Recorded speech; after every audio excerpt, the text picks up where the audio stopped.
Ketua Kamar Dagang dan Industri atau Kadin Indonesia, Anindya Bakri menegaskan komitmen Kadin untuk meningkatkan daya saing nasional melalui pembangunan dan penguatan infrastruktur. Menurut Anindya, infrastruktur yang kuat menjadi pondasi penting bagi pertumbuhan perdagangan dan investasi. Anindya juga memastikan Kadin siap berkolaborasi dengan pemerintah, baik pusat dan daerah untuk mempercepat pemerataan pembangunan dan kesejahteraan. Ketahanan ekonomi adalah bagian tidak terpisahkan daripada ketahanan nasional. Apalagi di dunia secara geopolitik tidak baik-baik saja. Bukan hanya perang dagang, bahkan perang fisik pun juga terjadi.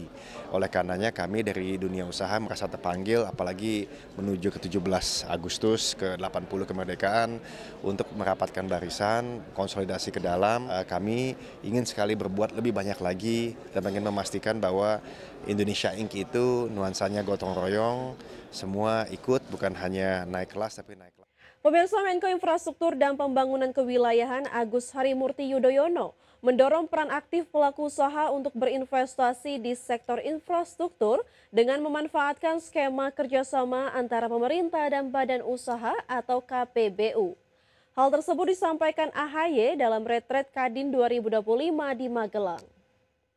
Menurut AHY, kemitraan yang kuat antara pemerintah dan pelaku usaha dapat membuka lapangan kerja dan mewujudkan pembangunan fisik yang berorientasi pada kesejahteraan manusia.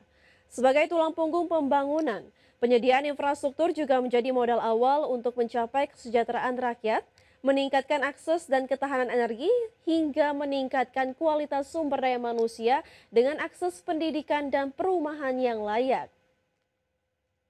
Adalah bagaimana pemerintahan hari ini yang dipimpin langsung oleh Bapak Presiden Prabowo Subianto bermitra dengan Kadin dan seluruh stakeholders lainnya ingin sama-sama mewujudkan agenda prioritas nasional. Kita ingin ekonomi kita tumbuh tinggi, kesejahteraan semakin merata di seluruh tanah air, terutama juga kita bisa mencapai swasembada pangan, energi, air, sekaligus meningkatkan kualitas manusia melalui sektor pendidikan, kesehatan, dan pengentasan kemiskinan.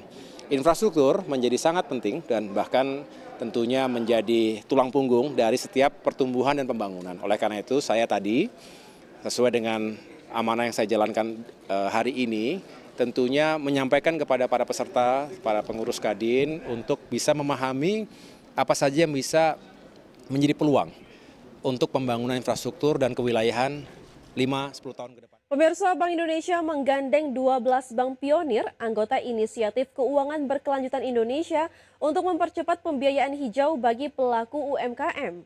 BI menegaskan pembiayaan hijau tidak hanya menyasar proyek berskala besar, tetapi juga inisiatif sederhana seperti pengelolaan limbah, bahan baku, dan efisiensi energi.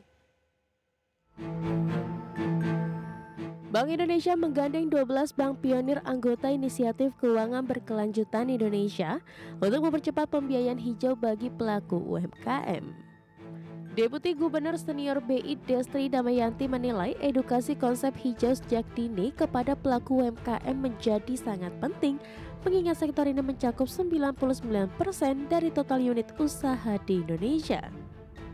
Menurut Destri, pembiayaan hijau tidak hanya menyasar proyek berskala besar tetapi juga inisiatif sederhana seperti pengelolaan limbah bahan baku, efisiensi energi, dan penerapan sirkular ekonomi. Kita mencoba untuk melakukan business matching, kita mulai dengan UMKM binaan kami yang jumlahnya ada sekitar 3.000-an UMKM. Kita lihat mana yang memang mereka layak untuk mendapatkan pembiayaan dari perbankan. Itu akan kita coba terus.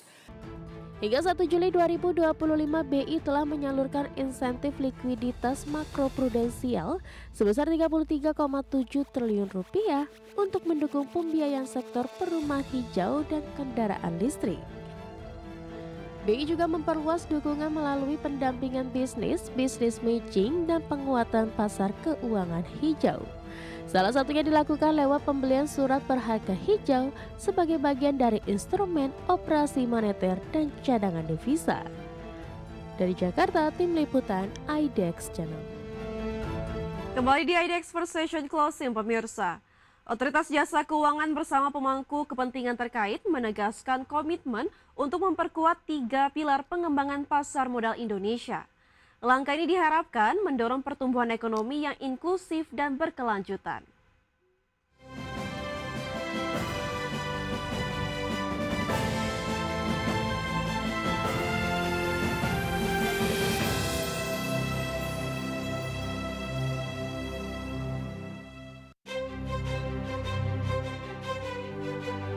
Otoritas Jasa Keuangan bersama pemangku kepentingan terkait menegaskan komitmen untuk memperkuat 3 pilar pengembangan pasar modal Indonesia. Langkah ini diharapkan mendorong pertumbuhan ekonomi yang inklusif dan berkelanjutan. Dalam sambutannya saat seremoni pembukaan perdagangan dalam rangka HUT ke-48 Pasar Modal Indonesia, Ketua Dewan Komisioner OJK Mahendra Siregar menjelaskan, pilar pertama yang menjadi fokus yakni peningkatan suplai melalui akselerasi pencatatan perusahaan potensial termasuk UMKM dan startup digital. Langkah ini didukung dengan pengembangan instrumen pembiayaan inovatif seperti Green Bonds, Sukuk Wakaf, dan Securities Crowdfunding. OJK juga berfokus pada penguatan demand dengan memperluas basis investor retail domestik, meningkatkan literasi dan inklusi keuangan, serta mendorong partisipasi investor institusi, serta menekankan penguatan infrastruktur pasar dan partisipan melalui transformasi digital, perbaikan sistem pengawasan terintegrasi, serta peningkatan kapasitas kelembagaan.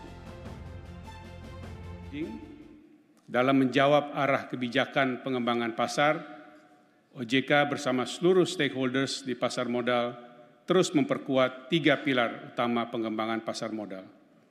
Pertama, peningkatan supply. Melalui akselerasi pencatatan perusahaan potensial, termasuk UMKM dan startup digital, serta pengembangan instrumen pembiayaan inovatif seperti Green Bonds, Sukuk Wakaf, dan Securities Crowdfunding.